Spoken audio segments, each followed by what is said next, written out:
दोस्तों, राकेश झुनझुनवाला जी को कौन नहीं जानना चाहता। इन्हें भारत का वॉरेन बफेट भी कहा जाता है क्योंकि इन्होंने भी अपने बचपन से ही शेयर बाजार में इन्वेस्ट करना शुरू कर दिया था।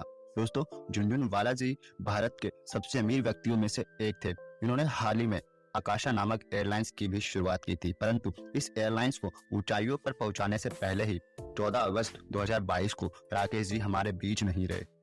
दोस्तों, 14 अगस्त का दिन हर व्यक्ति को याद रहेगा क्योंकि इस दिन शेयर मार्केट ने भी एक बहुत बड़े व्यक्ति को खोया है। राकेश झुनझुनवाला के प्रेरणादायी जीवन के बारे में लगभग सभी लोग जानना चाहते हैं, इसलिए आज इस वीडियो में हम झुनझुनवाला के जीवन और उनके सक्सेस स्टोरी के बारे में जानेंगे, जो भारत के सबसे बड़े प्रभावशाली इन्वेस्टर्स थे। राकेश झुनझुनवाला जो भारतीय युवा निवेशकों के लिए एक प्रेरणा का स्रोत है, जिनके बारे में जानना और समझना बहुत ही जरूरी है।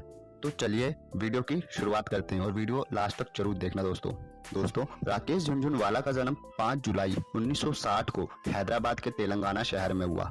वैसे झुंझुनू शहर के रहने वाले थे और एक राजस्थानी परिवार में होने के साथ वे मुंबई में अपने परिवार के साथ पले बढ़े क्योंकि इनके पिताजी एक इनकम टैक्स ऑफिसर थे।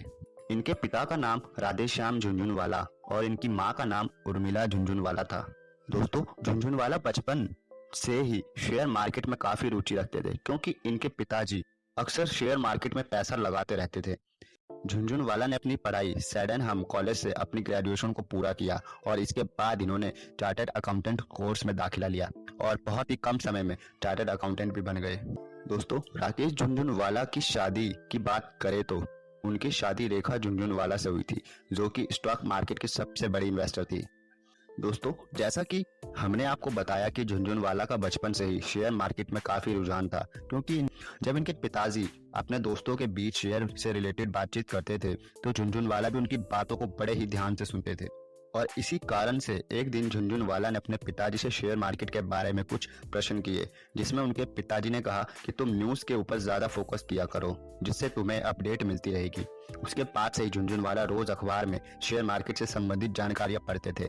दोस्तों, जब झुनझुनवाला को शेयर बाजार की अच्छी जानकारी हो गई थी तब उन्होंने अपने पिता से कहा कि वह शेयर मार्केट में अपना करियर बनाना चाहते हैं। तो उनके पिताजी ने कहा कि तुम्हें जो भी करना है करो, लेकिन उससे पहले अपने इतने योग्य बन जाओ कि तुम अपना खुद का पैसा शेयर मार्केट में लगा सको।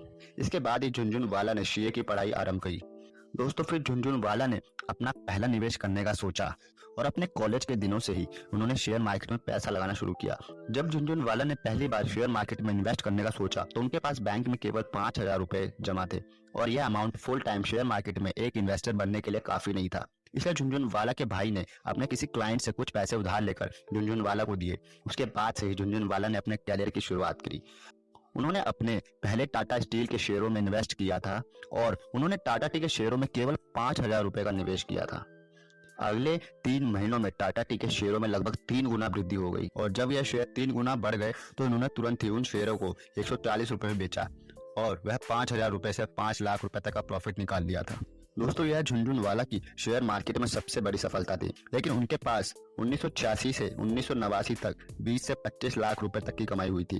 दोस्तों, फिर धीरे धीरे झुनझुनवाला को शेयर बाजार में लगातार सफलताएं मिलती गई और राकेश झुनझुनवाला स्टॉक मार्केट के सबसे बड़े निवेशक बन गए और साथ ही इन्होंने भारत में सबसे अमीर व्यक्तियों में से अपनी जगह बना ली थी।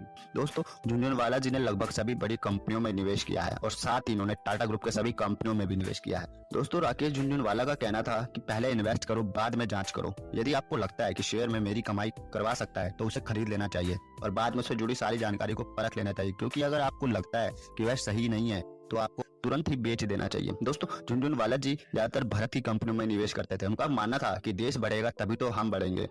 इस झुनझुनवाला की नेटवर्थ की बात करें तो लगभग 41,000 करोड़ रुपए है और इसके अलावा इन्होंने कई तरह के बड़ी कंपनियों में निवेश भी किया है। दोस्तों, कई समय से ही राकेश झुनझुनवाला जी की तबियत में उतार चढ़ाव हो रहे थे, जिसके कारण उन्हें ब्रिज कैंडी हॉस्पिटल में भर्ती कराया गया और डॉक्टर्स ने बताया कि उनकी किडनी फेल हो गई और साथ ही शरीर के अन्य अंग भी काम करना बंद कर दिया, जिसके कारण 14 अगस्त 2022 को सुबह 6:45 पर झुनझुनवाला जी की मौत हो गई। दोस्तों, इनको शेयर मार्केट का बिग बुल भी कहा जाता था और साथ ही एक ट्रेडर्स इन्वेस्टर भी।